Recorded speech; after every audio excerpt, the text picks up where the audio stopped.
வணக்கம் மக்களே, இது ஆச்சரியங்களின் அணிவகுப்பு 12 டக்கர். நம்ம கூடவே பயணிக்கிற அண்ட் நமக்காக வாழ்க்கையே அர்ப்பணிக்கிற ஆடுகளை பத்தின 12 டக்கரான தகவல்கள் உங்களுக்காக. உலகம் முழுக்க கிட்டத்தட்ட 300க்கும் மேற்பட்ட ஆட்டினங்கள் இருக்குங்க. 1000 வருஷமாவே பால் மட்டும் இல்ல, அதோட இறைச்சி, ரோமம், தோல் இதுக்காகவே ஆடுகளை வளர்த்தாங்க. இப்ப மேலை நாடுகள்ல அதை பெட்டாவே வளர்க்க ஆரம்பிச்சிட்டாங்க. நம்மளும் வளர்க்கலாம், ஆனா நம்ம கூடவே நிறைய சூனாபானாக்கள் சுத்திட்டு இருக்கு, சுட்டுட்டு போயிருங்க. டர்க்கியில அனட்டோலியா அப்படின்ற இடத்துல இருக்கிற சக்ரோஸ் மலைத்தொடர்கள்ல தான் ஆடுகளோட இனம் உருவாச்சு அப்படின்னு சொல்லி ரிசர்ச்ல சொல்லியிருக்காங்க. இன்னும் அதை பத்தி ரிசர்ச் எல்லாம் போயிட்டு இருக்கு.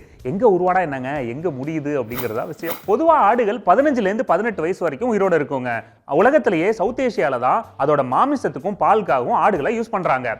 நம்ம ஊர்ல தான் மட்டன் லெக் பீஸ் எல்லாம் வச்சு சாப்பிடுவாங்க. கேப்ரா ஏகா கிராஸ் இந்த வகை ஆடுகள் ஏசியா, அப்புறம் மிடில் ஈஸ்ட், அப்புறம் யூரோப் எல்லா இடத்துலயும் நம்ம பார்க்கலாங்க. இந்த ஆடு தான் நம்ம இப்ப வீட்டுல வளர்க்குறோம் இல்லையா, அந்த ஆட்டோட பூர்வகுடி அப்படின்னு ரிசர்ச்ல கண்டுபிடிச்சிருக்காங்க. நம்ம தமிழ்நாட்டோட ஸ்டேட் அனிமல் எது தெரியுமா? வரையாடு.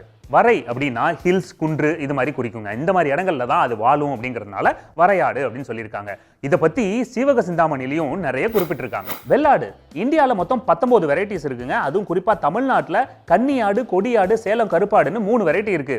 பெரும்பாலும் இதை பாலுக்காகவும் இறைச்சிக்காகவும் வளர்க்குறாங்க. செம்மறியாடு உலக அளவில் 1 பில்லியன் ஆடுகள் இருக்கும் அப்படின்னு சொல்லி கணக்கிட்டு இருக்காங்க. இதோட ரோமத்தை வச்சு தான் கம்பளி செய்வாங்க. இதோட பால், கறி எல்லாமே அதிகமாக யூஸ் பண்றதுனால வெஸ்டர்ன் கண்ட்ரீஸ்ல இதோட டிமாண்ட் அதிகமாகவே இருக்கும். ஆடுங்களோட கண்ணோட கருவிலியை பார்த்துருக்கீங்களா? அதை க்ளோஸ்ல பார்த்தீங்கன்னா அப்படியே ஒரு கோடு போட்டிருக்கும். அது ரொம்ப நேரம் பார்த்துட்டு இருந்தீங்கன்னா ஆடுன்றதை தாண்டி அது மேல ஒரு பயம் வரும். அதெல்லாம் யாருங்க பார்த்து பயந்தா? கச்சக் கச்சக். பெண் ஆடுகளுக்கு எப்பயுமே மடியில பாத்தீங்கன்னா 2 காம்புகள் தாங்க இருக்கும். ஆனா போயர் வகை ஆடுகளுக்கு மட்டும் 8 காம்புகள் இருக்கும். ஹோல்சேலா பால் டெலிவரி பண்ணணும்னு நினைக்கிறேன். போயர் ஆடுகளோட பூர்வீகம் அப்படின்னு பார்த்தா சவுத் ஆப்பிரிக்காங்க. நமகிய புஷ்மன் அண்ட் போகு இந்த 2 ஆட்டையும் ஒன்னா கலந்து தான் போயர் ஆடுகளை கொண்டாந்துருக்காங்க. இதோட மாமிசம் ரொம்ப டேஸ்டாவும் ஹெல்தியாவும் இருக்கிறதுனால எப்பயுமே ஹை டிமாண்ட்ல இருக்கும். தாய்ப்பாலுக்கு நிகரா ஆட்டுப்பால்லையும் நிறைய நல்ல குணாதிசயங்கள் இருக்குங்க. ஆல்பா S2 கேசின் அப்படின்ற புரதச்சத்து இந்த பால்ல இருக்கு. இது பிபி, கொலஸ்ட்ரால், அப்புறம் இதய நோய் இது எல்லாத்தையுமே சரி பண்ணும்.